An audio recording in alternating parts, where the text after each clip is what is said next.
নিজের জন্মভূমি ফারগানা থেকে প্রায় ১৪০০ কিলোমিটার দূরবর্তী দিল্লি জয় করে নিলেও হিন্দুস্তান বাবরের নিকট একেবারেই ভালো লাগেনি। যদিও হিন্দুস্তান বিজয় করার জন্য তিনি তার জীবনের উল্লেখযোগ্য একটা অংশ যুদ্ধক্ষেত্রে কাটিয়েছিলেন। বাবরের হিন্দুস্তানকে অপছন্দ করার মূল কারণ হল সেখানকার উষ্ণ আবহাওয়া। বাবর জন্মেছিলেন মধ্য শীতল আবহাওয়াযুক্ত পরিবেশে। জীবনের বেশিরভাগ সময়ই তিনি এই পরিবেশে কাটিয়েছিলেন। এই পরিবেশেই তিনি অভ্যস্ত ছিলেন। কিন্তু হিন্দুস্তান মধ্য এশিয়ার মতো শীতল আবহাওয়াযুক্ত অঞ্চলের মতো না। অল্প কিছু অঞ্চল ছাড়া হিন্দুস্তানের বেশিরভাগ অঞ্চলই উষ্ণ আবহাওয়ার। এই বিরূপ আবহাওয়ায় বাবর কিংবা তার সেনাবাহিনী কারোরই তেমন ভালো লাগেনি। এ কারণেই হিন্দুস্তান বিজয়ের পরপরই বাবরের রাজকীয় মুঘল সেনাবাহিনী দ্রুত হিন্দুস্তান ত্যাগ করতে। আবহাওয়ার সমস্যার পর বাবর পড়েছিলেন খাওয়া দাওয়ার সমস্যায়। মধ্য এশিয়ার বেশিরভাগ অঞ্চলই সেই সময় লোভনীয় সব ফলমূল উৎপাদনের জন্য বাবর সেসব খেতেই বেশি অভ্যস্ত ছিলেন। কিন্তু হিন্দুস্তানের রুক্ষভূমিতে বাবরের পছন্দনীয় কোনো ফলমূল তখন পর্যন্ত ফলত না। সত্যিকার অর্থে সেসব ফলমূল হিন্দুস্তান তখন পর্যন্ত চোখেই দেখেনি। বাবরনামাতে বাবর আবেগের সাথে লিখেছেন, এখানে অর্থাৎ হিন্দুস্তানে কোনো আঙ্গুর বা তরমুজ নেই, কোনো সুস্বাদু ফল নেই, কোনো বরফ বা ঠান্ডা পানি নেই, কোনো ভালো খাবার বা রুটিও নেই। প্রথম দিকে বাবর ও তার সেনাবাহিনীর এই অসুবিধা কাটানো হয়েছিল কাবুল থেকে প্রয়োজনীয় ফলমূল আমদানি করে।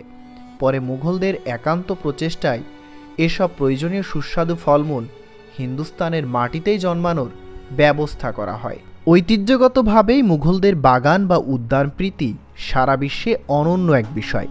বাবর যুদ্ধের জন্য সেনাবাহিনী নিয়ে অগ্রসর হওয়ার সময় সুযোগ পেলেই নিজের পছন্দের জায়গায় উদ্যান তৈরি করে আসতেন। হিন্দুস্তানের অসহনীয় আবহাওয়ায় নিজেদের মানিয়ে নিতে বাবর তার নিজের এই শখটিকেই কাজে লাগান। বাবর হিন্দুস্তান বিজয় করার পর একে একে বিভিন্ন স্থানে উদ্যান, কৃত্রিম ঝর্ণা, মরমর পাথরের তৈরি হাম্মামখানা বা গোসলখানা তৈরি করাতেন।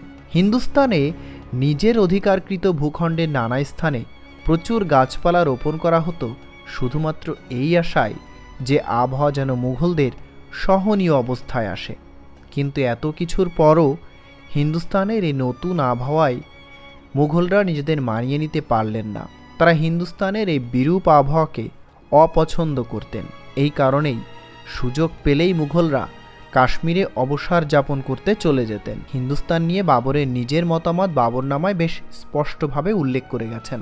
বাবর লিখেছেন, হিন্দুস্তান এমন একটি দেশ যেখানে প্রশংসা করার মতো ব্যাপার খুবই সামান্য।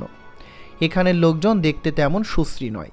বন্ধুত্বপূর্ণ সমাজ, আন্তরিকভাবে একত্রে মেলামেশা করার মতো অথবা পারস্পরিক সৌহার্দ্যপূর্ণ আদান প্রদানের সাধারণ ব্যাপারগুলো সম্পর্কেও তাদের তেমন ধারণা নেই।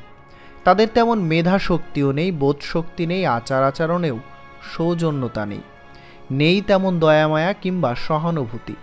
কোনো যান্ত্রিক আবিষ্কার অথবা কলাকৌশল সম্পর্কে তাদের তেমন ধারণা নেই, নেই স্থাপত্য সম্পর্কে তেমন কোনো জ্ঞান। তাদের উন্নত জাতের কোনো ঘোড়া নেই, ভালো বাড়ি নেই, টাটকা মাংস নেই, আঙ্গুর তরমুজ নেই, সুস্বাদু ফল নেই, কোনো বরফ বা ঠান্ডা পানি নেই, ভালো কোনো খাবার রুটি নেই, কোনো গোসলখানা বা শিক্ষালয় নেই। কে জানে, হয়তো বাবর তার নতুন অধিকৃত এই এলাকাটির আসল রূপ দেখে হতাশ হয়েছিলেন কিনা। নিজেকে হিন্দুস্তানের শাসক হিসেবে প্রতিষ্ঠা করতে সক্ষম হলেও বাবর হিন্দুস্তানের স্থানীয় অধিবাসীদের মনোভাব বেশ ভালোই বুঝতেন। তিনি জানতেন হিন্দুস্তান তাকে বিদেশি শাসক হিসেবে গ্রহণ করেছে, আর ব্যাপারটি নিয়ে হিন্দুস্তানবাসীর বেশ অভিমানও ছিল। বাবর কোনো অত্যাচারী বা নির্দয় শাসক ছিলেন না, আর তাই তিনি হিন্দুস্তানবাসীর মন জয় করার সিদ্ধান্ত নিলেন। হিন্দুস্তানের ব্যাপক উন্নয়ন পরিকল্পনায় হাত দিলেন। সুশাসনের জন্য তিনি তার প্রশাসন ব্যবস্থা ঢেলে সাজানোর ব্যবস্থা করলেন। রাজধানী আগ্রাসহ হিন্দুস্তানে নিজের অধিকৃত সমস্ত এলাকা মনোরম প্রাসাদ, পানির কূপ, পুকুর, হাম্মামখানা দিয়ে ভরে তুললেন। বাবরের আগ্রহে রাজধানী আগ্রায় জোহরবাগ আর আরামবাগ নামে দুটি উদ্যান করে তোলা হলো। তিনি আগ্রা থেকে কাবুল পর্যন্ত রাস্তা জরিপ করালেন, ফলক বসিয়ে রাস্তা চিহ্নিত করার ব্যবস্থা করলেন। পথিকদের সুবিধার জন্য কিছু দূর পরপর সরাইখানা বা বিশ্রামাগার তৈরি করালেন। হিন্দুস্তানের বিপুল সংখ্যক মসজিদ এবং অন্যান্য ভবন সংস্কার করালেন। কাবুল সহ হিন্দুস্তানের অন্যান্য অঞ্চলের সাথে ভালো ও দ্রুত যোগাযোগ করার জন্য উৎকৃষ্ট যোগাযোগ ব্যবস্থা গড়ে তুললেন। কিছু দূর পরপরই ডাকঘর আর চৌকি স্থাপন করলেন। শিক্ষা ব্যবস্থার উন্নতি সাধনের জন্য বিভিন্ন স্কুল প্রতিষ্ঠা করলেন। এত সব কাজের মূল লক্ষ্যই ছিল হিন্দুস্তানবাসীর অভিমান প্রশমিত করা। কিছু ক্ষেত্রে তিনি সফলও হয়েছিলেন। হিন্দুস্তানবাসী একসময় মুঘলদের স্বাভাবিকভাবেই গ্রহণ করতে শুরু করে। এছাড়াও ইব্রাহিম লোদির বিরুদ্ধে নিজের বিজয় উপলক্ষে 1527 সালে পানিপথে তৈরি করলেন কাবুলি বাগ মসজিদ। এই মসজিদের নামকরণ করা হয়েছিল সম্রাট বাবরের স্ত্রী কাবুলি বেগমের নাম অনুসার। এর কিছুদিন পূর্বেই দিল্লির প্রায় 140 কিলোমিটার পূর্বে সম্ভলে নির্মাণ করেন সম্ভল জামে মসজিদ। 1528 থেকে 1529 সালের ভেতরে নির্মাণ কাজ সম্পন্ন হয় বাবরের বিখ্যাত বাবরি মসজিদের। সম্রাট বাবর ছিলেন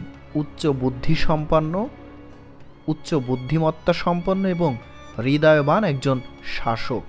যুদ্ধক্ষেত্রে যেমন তিনি নিপুণতার পরিচয় দিতেন, তেমনি প্রশাসন ব্যবস্থায় তার দক্ষতা ছিল প্রশ্নাতীত। তিনি সবসময় জনকল্যাণের কথা চিন্তা করতেন। ন্যায় বিচার প্রতিষ্ঠা করতে তিনি ছিলেন দৃঢ় প্রতিজ্ঞ।